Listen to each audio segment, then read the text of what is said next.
बहुत समय पहले की बात है।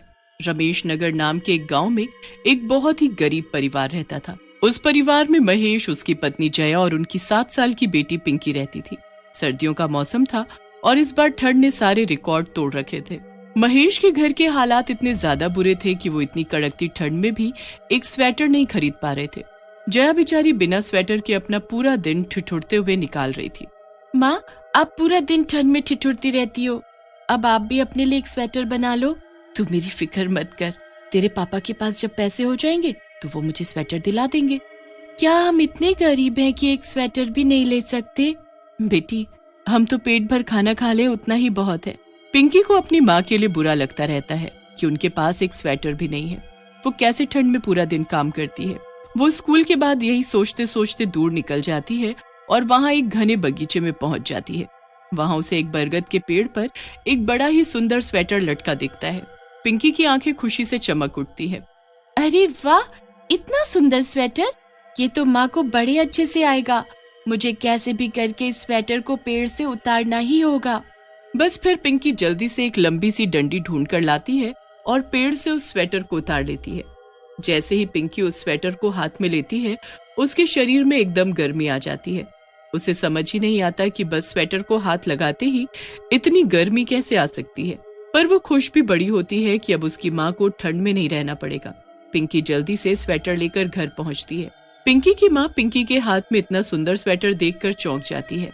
अरे पर ये स्वेटर तुम लाई कहाँ से? किसका स्वेटर है ये? अरे माँ, मैंने ये स्वेटर एक पेड़ पर टंगे हुए देखा तो बस मैं आपके लिए ये ले आई। जया बड़ी ही खुश हो जाती है। वो पिंकी के हाथ से वो स्वेटर लेती है और उसको पहन लेती है। स्वेटर पहनते ही जया के शरीर में एकदम गर्मी आ जाती है।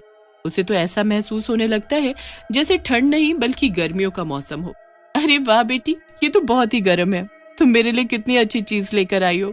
सच में आज मैं बहुत खुश हूँ। जया पूरा दिन उस स्वेटर को पहनकर बड़े मजे से काम करती है। पर जैसे जैसे शाम होने लगती है, जया अजीब सा बर्ताव करने लगती है। उसकी आवाज भारी हो जाती है और बिल्कुल चुपचाप एक कोने में जाकर बैठ जाती है।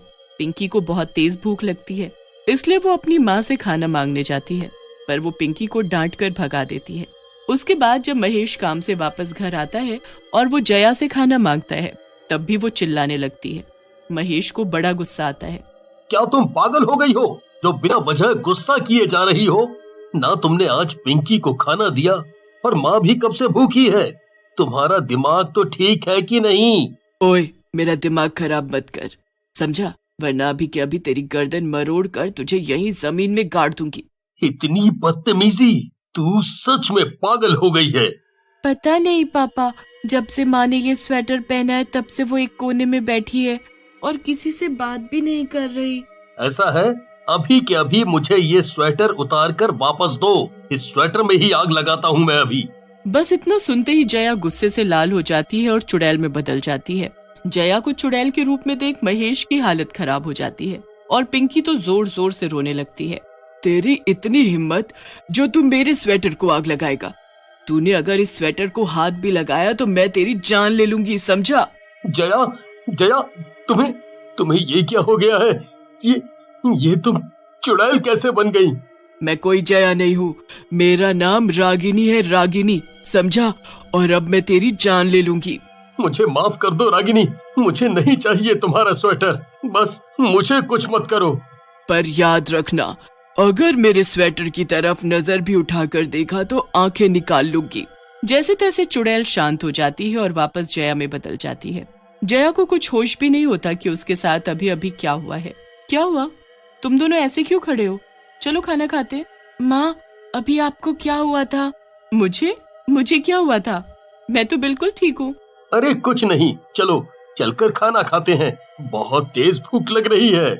महेश पिंकी को इशारा कर देता है कि माँ को कुछ नहीं बताना, क्योंकि उसे समझ आ चुका होता है कि जया के शरीर में किसी चुड़ैल का वास है और जया को कुछ भी याद नहीं है। सब लोग साथ में बैठकर खाना खाते हैं और उसके बाद सब सोने चले जाते हैं। सोते वक्त महेश को लगता है कि जया अब स्वेटर उतार कर सो जाएगी और महेश उसका स्वेटर कहीं दूर फेंकाएगा, पर जया तो स्वेटर उतारे बिना ही सो जाती है। अब अगली सुबह होती है। महेश को काम पर जाना होता है, पर जया अभी तक सो रही होती है।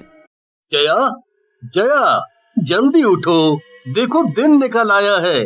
पिंकी को स्कूल के लिए तैयार करना है, मुझे भी काम पर निकलना है। जल्दी उठो बाबा। कितनी बार बताऊं, मैं जया नहीं रागिनी हूँ रागिनी, और तेरी इतनी हिम्मत, तू मुझे उठाएगा? तुझे दिखाई नहीं देता मैं सो रही हूँ?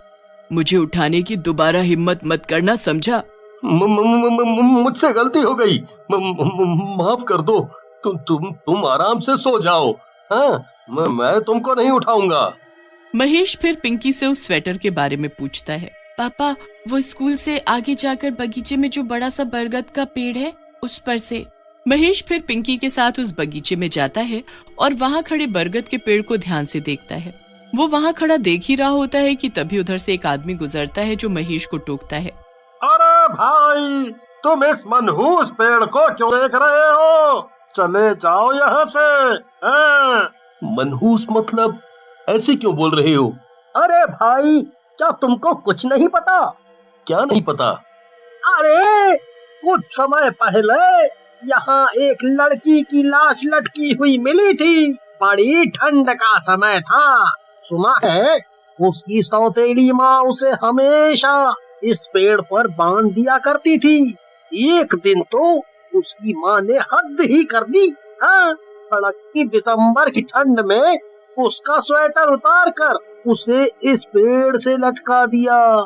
सुबह जब लोग आए तो उनको लगा कि वो लड़की बेहोश हो गई है, पर जब उसे पेड़ से उतारा तो वो बेचारी ठंड से मर चुकी थी और उसका स्वेटर वहीं पेड़ पर लटका रहा। उसके बाद एक दिन वो स्वेटर उसकी सौतेली माँ ने पहना था और वो अजीब हरकतें करने लगी थी। हाँ, कुछ दिन तो ऐसे ही चला और फिर एक दिन उसकी माँ ने खुद को ही मार डाला। फिर तब से वो स्वेटर यहीं टंगा रहता था, पर पता नहीं अब कौन ले गया। लोग कहते हैं कि रागिनी चुड़ैल बन गई और उसकी आत्मा उस स्वेटर में आ गई थी। हाँ। क्या नाम बताया तुमने? रागिनी? हे भगवान, अब मेरी जया का क्या होगा? क्या हुआ भाई, ऐसे क्यों रो रहे हो? है? क्या बात हो गई? दरअसल वो स्वेटर मेरी बेटी पिंकी इस पेड़ से उतार कर घर ले गई और अपनी माँ को दे दिया। जब से उस चुड़ैल का स्वेटर जया ने पहना है, तब से उसमें भी उसकी आत्मा आ गई है। उसने खुद अपना नाम मुझे बताया है। ओहो, ये तो होना ही था। तुम्हारी पत्नी ने वो स्वेटर जो पहन लिया, अब तो भाई तुम्हारी पत्नी को भवानी तांत्रिक ही बचा सकते हैं।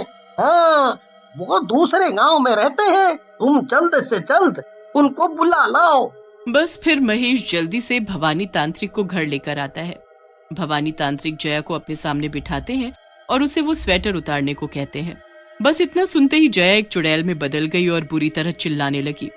तुझे भी मार डालूंगी, सबको मार डालूंगी, किसी को नहीं छोड़ूंगी।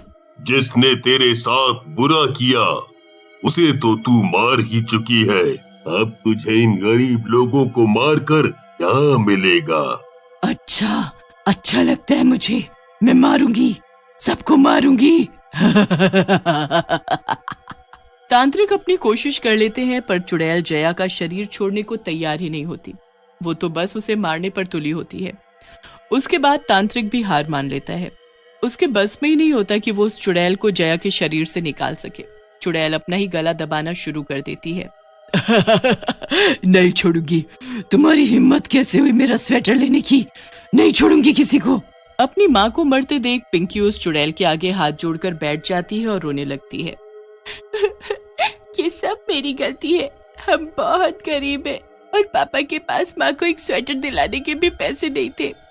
मेरी माँ इतनी ठंड में ठिठुरती रहती थी, पर बेचारी एक शब्द ही बोलती थी। मैंने ही वो स्वेटर उस बगीचे में देखा और मैं ले आई। सब मेरी गलती है।